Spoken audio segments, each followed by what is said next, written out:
शब्द गाने लगे। शब्द बोलते हैं और जब उन्हें सुरों का साथ मिल जाता है तो वो गाने भी लगते हैं। ऐसे में उन शब्दों में छुपे हुए भाव उन श्रोताओं तक भी पहुंच जाते हैं जो उनका अर्थ नहीं जानते। शब्दों और सुरों के इसी मिलन की कहानी कहती है हमारी ये श्रृंखला। शब्द गाने लगे।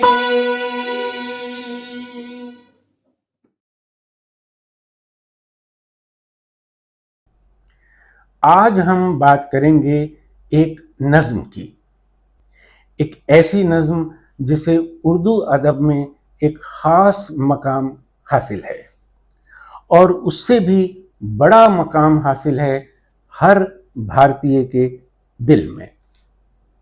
ये नज्म है सारे जहां से अच्छा हिंदुस्तां हमारा, हम बुलबुले हैं इसकी ये गुलसितां हमारा। आप जानते ही होंगे इस नज्म को लिखा था मोहम्मद इकबाल ने, जो एक बहुत बड़े शायर थे और साथ ही फिलोसोफर भी थे। ये नज्म 1904 में पहली बार प्रकाशित हुई थी।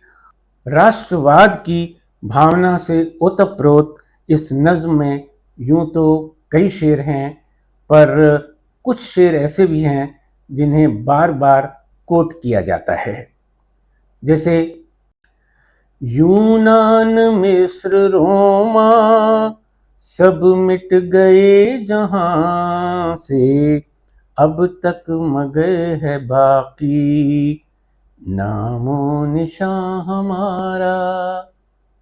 ऐसे ही एक और शेर है, कुछ बात है कि हस्ती मिटती नहीं हमारी, सदियों रहा है दुश्मन दौरे ज़मां हमारा। और इस नज्म का सबसे खूबसूरत शेर, मजहब नहीं सिखाता आपस में बैर रखना, हिंदी है हम वतन है हिंदुस्तां हमारा।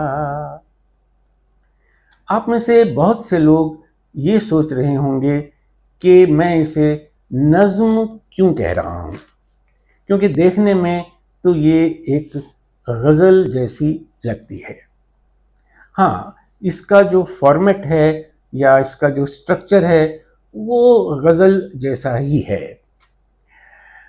ये नज्म जो है एक गज़ल की बहर में ही लिखी गई है, जिसे बहरे मुज़ाहरे कहते हैं। हिंदी में उसे कहते हैं दिक्पाल छंद। इसमें भी वैसे ही जैसे गज़ल में होता है, दो दो मिसरों वाले शेर हैं, काफिया, रदीफ, सब कुछ वैसा ही है, लेकिन फिर भी ये गज़ल नहीं है।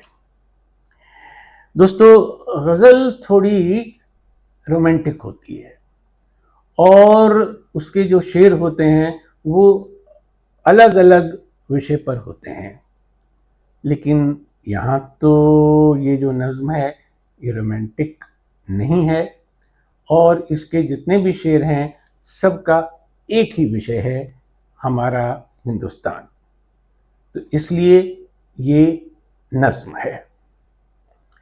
हर नज़्म का एक शीर्षक होता है, एक टाइटल होता है। मोहम्मद इकबाल ने इस नज़्म को जो टाइटल दिया था वो था तरानाए हिंदी, यानी हिंदुस्तानियों का एंथम। ये हमारा नेशनल एंथम तो नहीं है, लेकिन उससे कम भी नहीं है। स्वतंत्रता आंदोलन में इसे खूब गाया जाता था, महात्मा गांधी भी इसे गाते थे, पर उस समय इसे एक स्लो ट्यून के साथ गाया जाता था। 1945 में पंडित रविशंकर ने इसकी ये वाली फास्ट ट्यून बनाई थी, जिसमें हम आजकल इसे गाते हैं, और इस नज़्म को उन्होंने एक गीत का रूप दे दिया। और अब तो भारतीय सेना के लिए ये एक मार्चिंग सॉन्ग भी बन चुका है। एक बात आपने देखी होगी कि जब हम इस ट्यून में इसे गाते हैं तो हमारा शब्द 2 बार गाया जाता है, हिंदोस्तां हमारा हमारा। अब लिखा तो एक ही बार गया है, लेकिन जो म्यूज़िक कंपोज़र होते हैं वो खूबसूरती के लिए इस तरह के एक्सपेरिमेंट करते रहते हैं, तो इसलिए हमारा हमारा कह दिया जाता है और उसमें कोई हर्जा भी नहीं है। इस गीत की कुछ और धुनें भी बनाई गई हैं, जैसे फिल्म धर्मपुत्र में संगीतकार एन दत्ता ने इसकी धुन इस तरह से बनाई थी, सारे जहां से अच्छा हिंदोस्तां हमारा।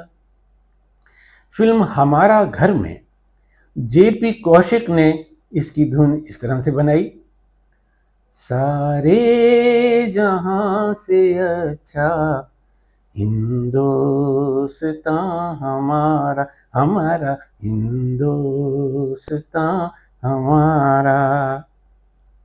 इन सब के लिंक नीचे डिस्क्रिप्शन में दिए जा रहे हैं, आप चाहें तो इन्हें सुन सकते हैं।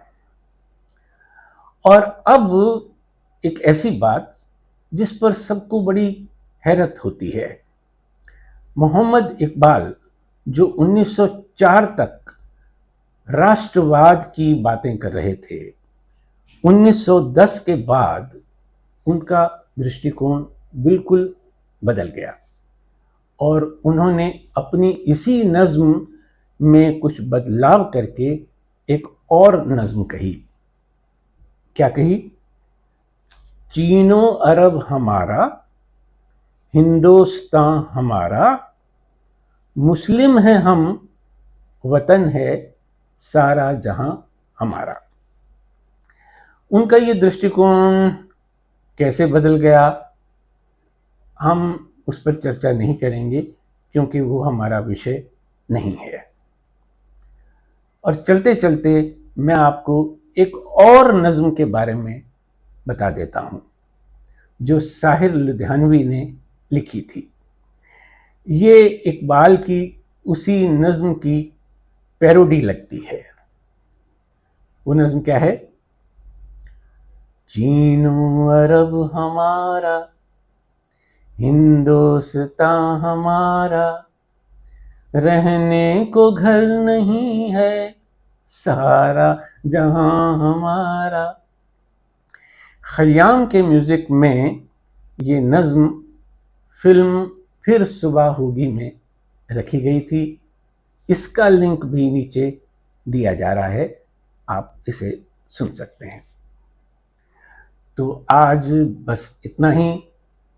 अगले एपिसोड में हम गज़ल की बातें करेंगे।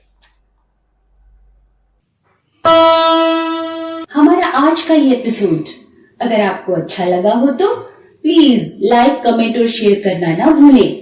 और हमारा ये चैनल आपने सब्सक्राइब तो किया है ना?